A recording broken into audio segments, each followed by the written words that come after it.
1982, the Surface Transportation Assistance Act required the Federal Highway Administration to report to Congress on the benefits and costs of a national intercity truck route network for longer combination vehicles. The California Department of Transportation volunteered to FHWA to conduct an actual over-the-road operational test of 3 longer combination vehicles. This presentation highlights the events of those tests. 3 tests were conducted over a period of 3 weeks with the long vehicle combinations. The first being with a combination called the triples. The triples consist of a tractor, a 28-foot semi-trailer, and 2 28-foot trailers, with an overall length of 100.2 feet, using a cab-over-engine tractor. The longest truck combination tested was the Turnpike Doubles. It has a 48-foot semi-trailer and a 48-foot trailer, and an overall length of 115 feet, using a conventional 3-axle tractor. Each combination was loaded as heavily as possible without exceeding the Formula B limits. The 80,000-pound upper limit was not considered. The triples were loaded to 111,000 pounds and were within 100 pounds of the Formula B maximum. The Turnpike Doubles were loaded to 122,650 pounds, which was within 2,250 pounds of the maximum. Tests to certified braking distances were conducted on a partially constructed, unopened section of new freeway in the San Jose area. All braking tests were not completed with the Turnpike Doubles. The load had been bulkheaded to obtain maximum loading. Then, on the first loaded brake test, there was a uniform shifting of pallets, collapsing the bulkhead and breaking through the trailer nose. In these tests, the combinations varied from stopping straight to a movement of 5 feet sideways. Movement occurred to both the right and the left, although most variation appeared to the left, in the direction of the pavement cross slope.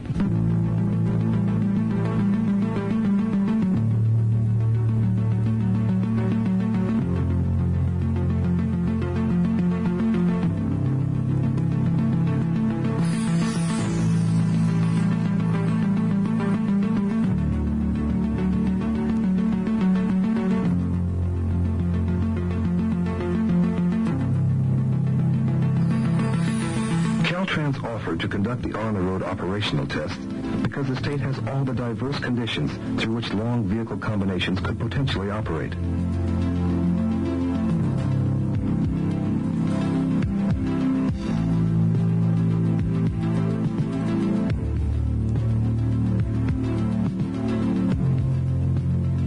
The test was intended to show the actual operational characteristics of each combination. Both the Rocky Mountain Doubles and the Turnpike Doubles consistently crossed over and climbed the curb on many of the older interchanges on the designated system.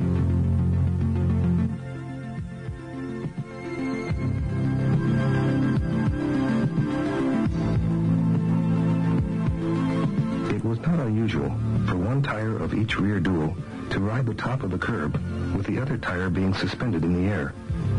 This situation would create significant pressure on both the tires and the curbs, creating the potential for very rapid curb deterioration and tire blowout.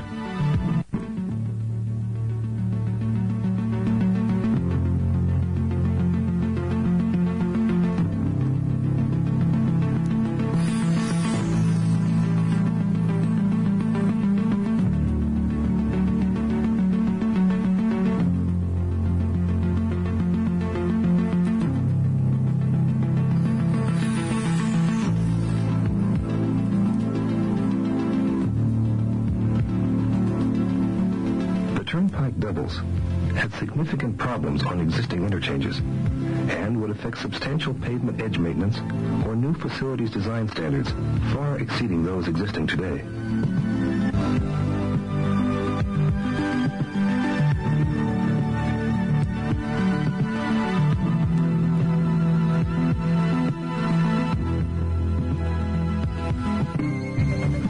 Was conducted to see how the combinations would operate on the open road with only minimal interference from other traffic.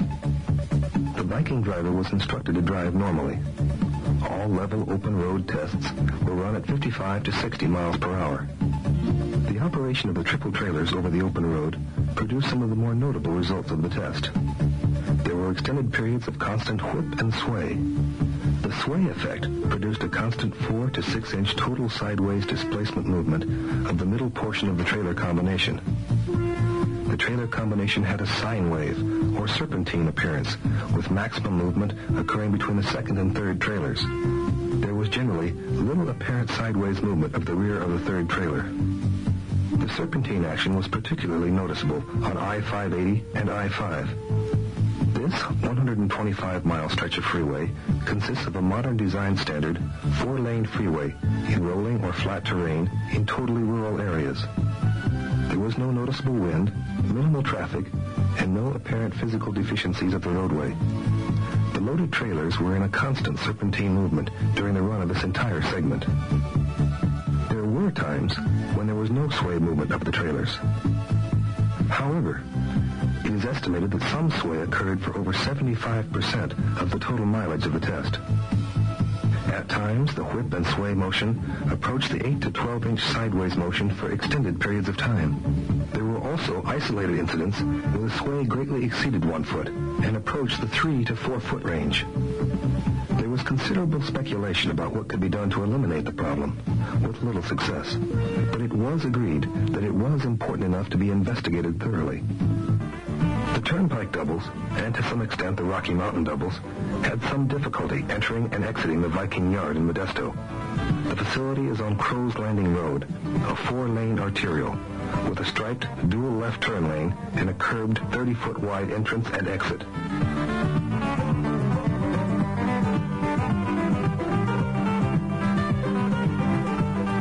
On a right turn exit from this yard, the Turnpike double encroached about 4 feet into the dual left turn lane.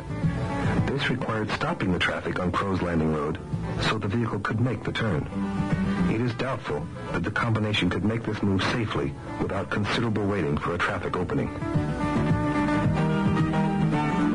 At many intersections, and especially for the Turnpike doubles, left turns were not made from the left turn pockets. The reasons were that the left turn pockets were not long enough for the test vehicle to get into straight.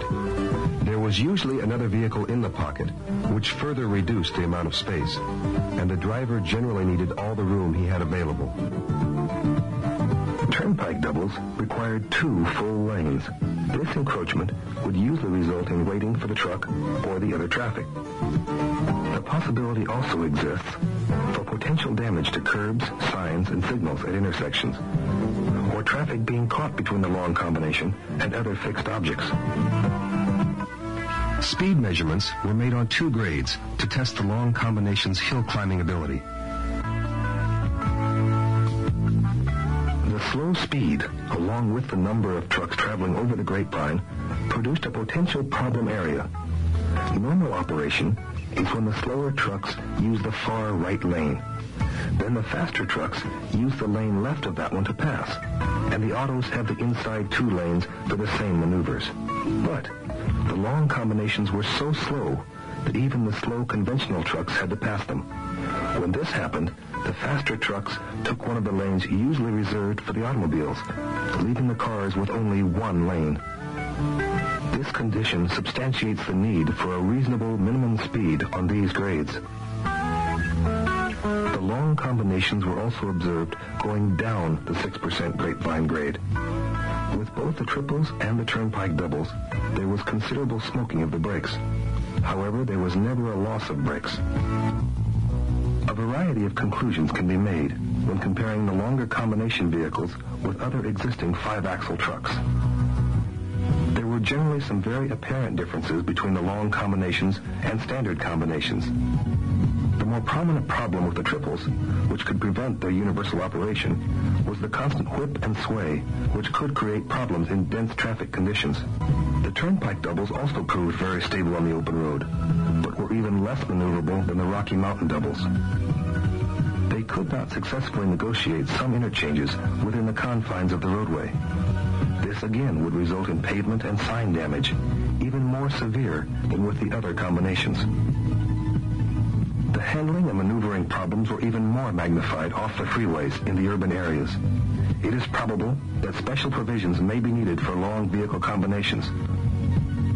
In conclusion, Further increases in truck combination size must be carefully evaluated with respect to the safety of the motoring public and possible damage to the highway system. It was the intent of these tests to point out the operational characteristics and limitations of the longer combination vehicles in today's traffic conditions.